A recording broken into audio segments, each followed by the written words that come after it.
Movie की शुरुआत में हम भयानक अंधेरे को देखते हैं। कुछ देर के बाद अंधेरे में एक आदमी को भी हम देखते हैं जो कि एक लकड़ी के बने ताबूत में कैद था। उसका मुंह और हाथ दोनों बंधे हुए थे, जिस वजह से वो किसी से मदद भी नहीं मांग पा रहा था। उसे ये तक नहीं पता था कि वो जमीन के नीचे कैद है या जमीन के ऊपर। उसके बाद वो अपना लाइटर निकालता है जो कि उसकी जेब में पड़ी थी, जिससे वहाँ कुछ रोशनी हो जाती है। वो देखता है कि उस बॉक्स में एक कील लगी है। उस कील की मदद से वो अपने हाथों को खोल लेता है और अपने मुंह को भी खोल लेता है, जिसके बाद उस बॉक्स से निकलने की वो पूरी कोशिश करता है। वो बहुत तरकीब करता है, मगर अफसोस कोई चीज उसके काम नहीं आती। कुछ देर के बाद उस बॉक्स में वाइब्रेशंस होने लगती है और देखने पर पता चलता है कि उस बॉक्स में एक फोन भी रखा था। फोन मिलने पर वो देखता है कि ये फोन उसका नहीं बल्कि किसी और का है, जो कि उसके पास पड़ा हुआ था।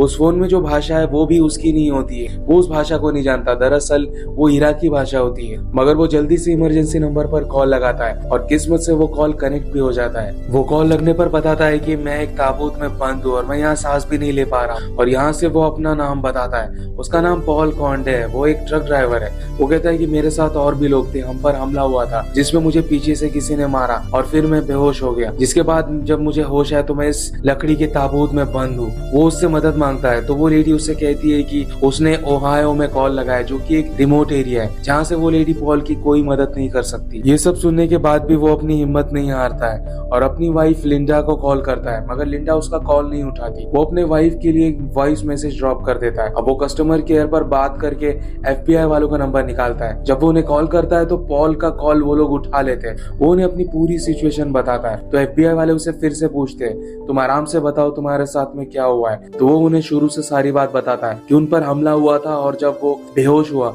तो किसी ने उसे यहाँ कॉफिन में बंद कर दिया है। मुझे नहीं पता कि वो लोगों ने हमारे साथ ऐसा क्यों किया और वो लोग कौन थे।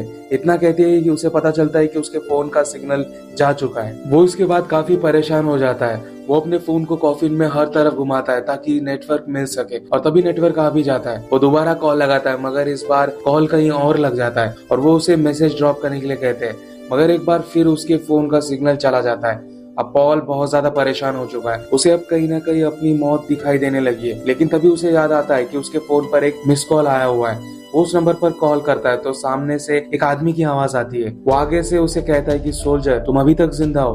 पॉल जवाब देता है कि मैं सोल्जर नहीं हूँ, मैं ट्रक ड्राइवर हूँ। वो उससे पूछता है कि क्या तुम अमेरिका से हो, तो इस पर पॉल कहता है कि हाँ।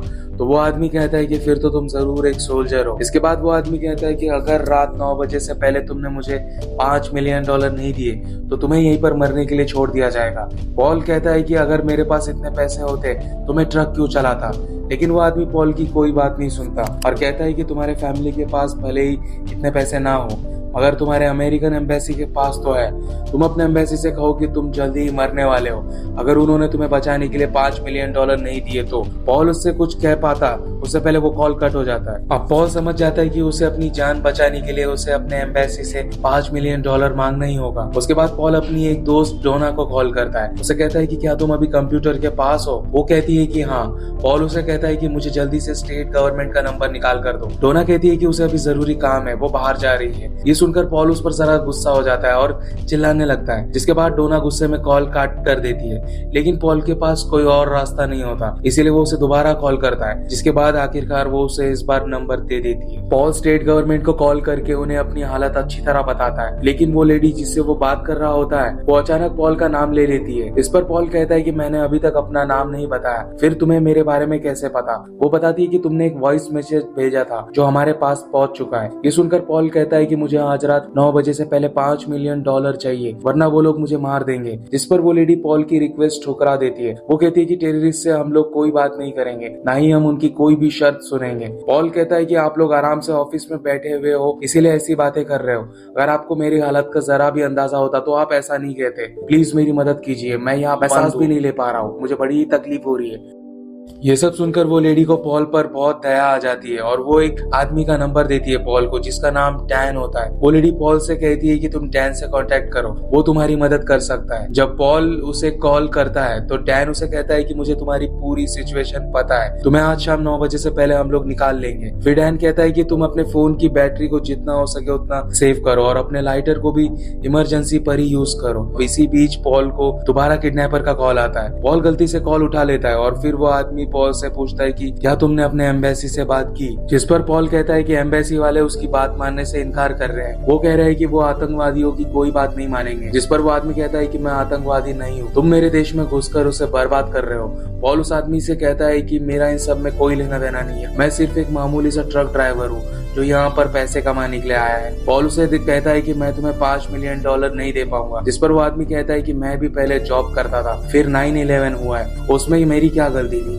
सद्दाम हुसैन यहाँ पर रहता था, उसमें भी मेरी क्या गलती थी। दरअसल उस आदमी का कहना है कि अमेरिकन सोल्जर्स उसके देश में घुस आए हैं और उन पर जुल्म कर रहे हैं। पॉल उसे एक और बार कहता है कि मेरी इन सब में कोई गलती नहीं है, बल्कि मेरी कंपनी तो तुम्हारे देश में बिल्डिंग्स बना रही है जिससे कि यहाँ के लोगों को रोजगार मिलेगा। तो वो आदमी पॉल से कहता है कि तुम लोगों ने जिस चीज को बर्बाद कर दिया है उसे दोबारा तुम लोग खुद ही बना रहे हो। वो आदमी पॉल से कहता है कि तुम्हें एक वीडियो बनाकर अपने गवर्नमेंट से पैसे मांगने होंगे। पॉल कहता है कि उसकी गवर्नमेंट उसकी बात कभी भी नहीं मानेगी, जो सुनकर वो किडनैपर रकम के पैसे थोड़े कम कर देता है। वो कहता है कि तुम मुझे $1 मिलियन दो। वो आदमी कहता है कि तुम्हारे पैर के पास एक नोट पड़ा हुआ है, उसे पढ़ते हुए एक वीडियो बनाओ और मुझे सेंड करो, और फिर वो कॉल काट देता है। पॉल देखता है कि उसके पैर के पास एक बैग रखा होता है जिस तक पहुंचना उस ताबूत के अंदर बहुत ही मुश्किल है, लेकिन वो किसी तरह कोशिश करने पर उस बैग तक पहुंच जाता है। उस बैग में एक टॉर्च, चाकू और एक नोट रखा होता है जिसे पढ़ते हुए उसे वीडियो बनाना था। तभी पॉल को डैन का फिर से कॉल आता है। डैन उसे कहता है कि घबराओ मत, हम तुम्हें रेस्क्यू कर लेंगे, इससे पहले भी हमने एक मेडिकल स्टूडेंट को बचाया था। इसके बाद पॉल अपनी मॉम को कॉल लगाता है, मगर उसकी मॉम से पहचान नहीं पाती क्योंकि उसकी मॉम की दिमागी हालत कुछ ठीक नहीं होती है। पॉल उनसे कहता है कि मैं आपसे बहुत प्यार करता हूँ और शायद ये मेरा आखिरी कॉल हो। वो मॉम से बात करते हुए बहुत ज्यादा इमोशनल हो जाता है। उसके बाद पॉल देखता है कि उसके फोन में किडनैपर ने एक फोटो भेजा हुआ है जो कि उसकी कलीग की है, जिस पर उन लोगों ने बंदूक ताना हुआ है। पॉल ये देखकर तुरंत उसे कॉल करता है। वो कहता है कि उसे मत मारो, उसके 2 बच्चे हैं, जिस पर वो आदमी कहता है कि मेरे भी 5 बच्चे थे, अब सिर्फ एक रह गया है। और फिर वो कहता है कि जल्दी से वीडियो बनाओ वरना उस लेडी को हम मार देंगे। फिर कॉल कट हो जाता है। अब बिना देरी किए पॉल वीडियो बना लेता है और नोट को पढ़कर, जिसमें ये लिखा था कि मुझे इराक में बंदी बना लिया गया है और मुझे आज शाम 9 बजे से पहले $1 मिलियन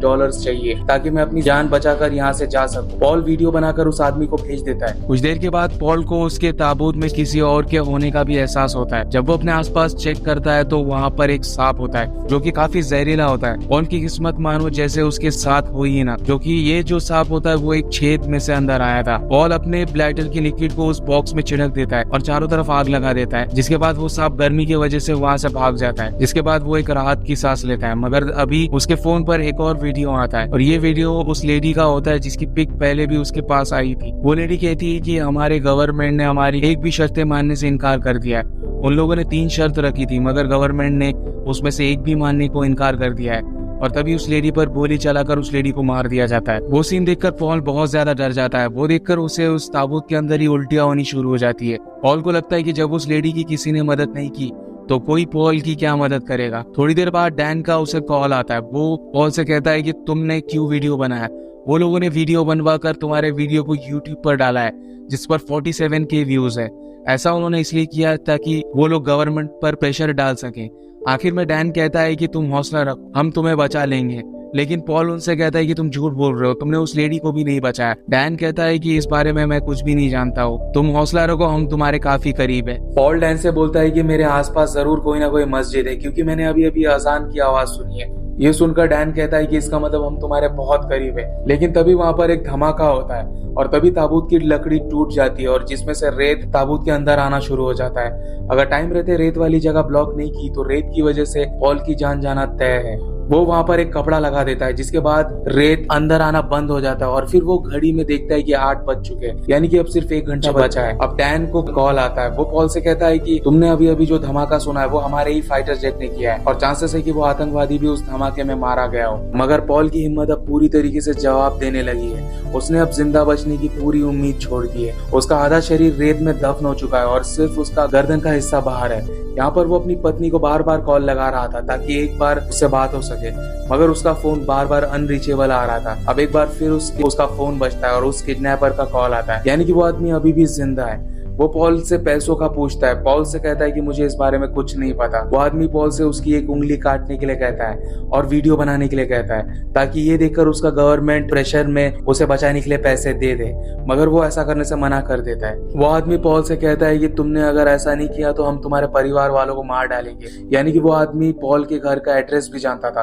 पॉल ये सुनकर बहुत ज्यादा डर जाता है और समझ नहीं पाता है कि अब क्या करना है। पॉल कहता है कि उसे परिवार को कुछ मत करना, तुम जैसा कहते हो मैं वैसा करूंगा। और वो अपनी एक उंगली काटकर वीडियो बना लेता है और उसे भेज देता है। पॉल अब उस बॉक्स में दर्द के मारे तड़प रहा होता है। अब एक आखिरी बार डैन का उसे कॉल आता है। वो कहता है कि हम काफी करीब है तुमसे, हिम्मत रखना। मगर रेत लगातार उस ताबूत में भरती जा रही है। अब ज्यादा वक्त नहीं बचा होता है पॉल के पास। फाइनली पॉल की पत्नी का उसे कॉल आता है और वो उससे पूछती है कि तुम कहाँ हो, तुम ठीक तो हो ना? मैंने तुम्हारी वीडियो देखी जो कि काफी वायरल हो रही है, मुझे तुम्हारी काफी चिंता हो रही है। जिस पर पॉल कहता है कि मैं बिल्कुल ठीक हूँ, तुम बिल्कुल चिंता मत करना, मैं जल्दी घर वापस आ जाऊंगा। पॉल अपनी वाइफ को आई लव यू कहकर कॉल काट देता है। दूसरी तरफ रेत उस कॉफिन में भरती ही जा रही है काफी तेजी के साथ। पॉल डैन का बेसब्री से इंतजार कर रहा है। पॉल की बातें लगातार इस दौरान डैन के साथ हो रही होती है। डैन कहता है कि मैं तुम्हारे कॉफिन के ठीक ऊपर हूँ, मुझे तुम्हारा कॉफिन मिल चुका है, मैं बस उसे खोलने ही वाला हूँ। कि तभी डैन के मुंह से निकलता है, ओ माय गॉड, ये पॉल नहीं है बल्कि कोई और है। और ये सुनकर पॉल की आत्मा कांप जाती है। डैन उससे कहता है कि पॉल, आई एम सॉरी,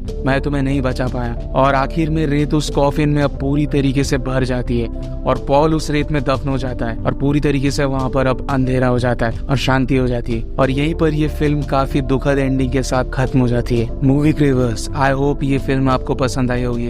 अगर अच्छा लगे तो इस चैनल को जरूर सब्सक्राइब करना।